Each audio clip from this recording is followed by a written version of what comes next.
कहानी का शीर्षक है राजगुरु की चाल।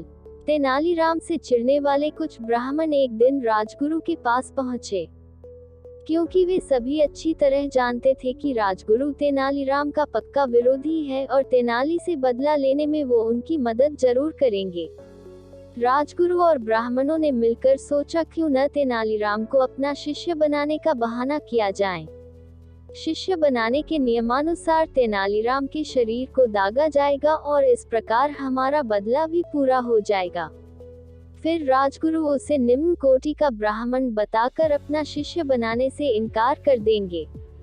अगले ही दिन राजगुरु ने तेनालीराम को अपना शिष्य बनाने की बात बताने के लिए उसे अपने घर बुलवाया।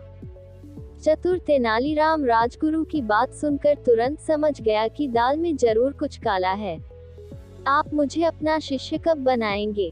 तेनालीरामन ने कुछ इस अंदाज में पूछा कि राजगुरु को उस पर बिल्कुल भी शक न हो। इस मंगलवार को मैं तुम्हें अपना शिष्य बनाऊंगा।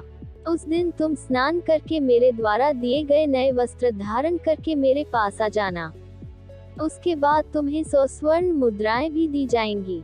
उसके बाद विधिवत तरीके से मैं तुम्हें अपना शिष्य स्वीकार कर लूंगा। राजगुरु ने कहा, ठीक है, मैं उस दिन आपके घर आ जाऊंगा।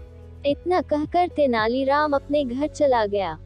घर पहुंचकर उसने यही सब बातें अपनी पत्नी को बता दी। तब उसकी पत्नी बोली, आपको राजगुरु की ये बातें नहीं माननी चाहिए थी, क्योंकि राजगुरु बिना किसी मतलब के कभी कुछ नहीं करता। इसमें उसकी जरूर कोई न कोई चाल होगी। तेनालीराम, राजगुरु को तो मैं देख लूंगा। अगर वो शेर है तो मैं सवा शेर हूँ।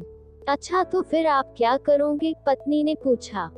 तब तेनालीराम बोला, कुछ दिन पहले कुछ ब्राह्मण राजगुरु के यहाँ सभा करने गए थे, जिनमें से सोमदत्त नाम के ब्राह्मण को मैं अच्छी तरह जानता हूँ। उसकी आर्थिक स्थिति ठीक नहीं है। मैं उसे कुछ स्वर्ण मुद्राओं का लालच देकर राजगुरु के यहाँ हुई सारी बातों के बारे में पूछ लूंगा।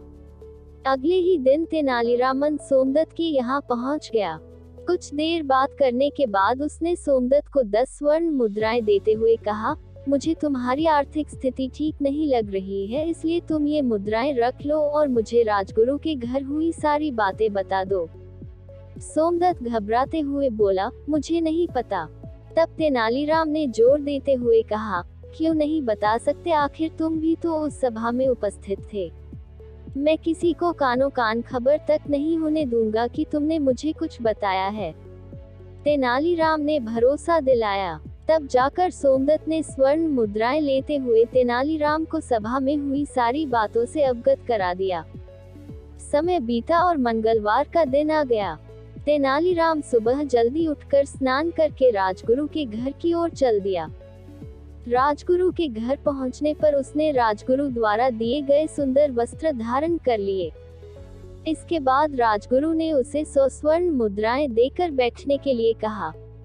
क्योंकि नियम के अनुसार अब तेनालीराम को शंख और लौह चक्र से दागा जाना था, इसलिए उन्हें आग में तपाया जा रहा था।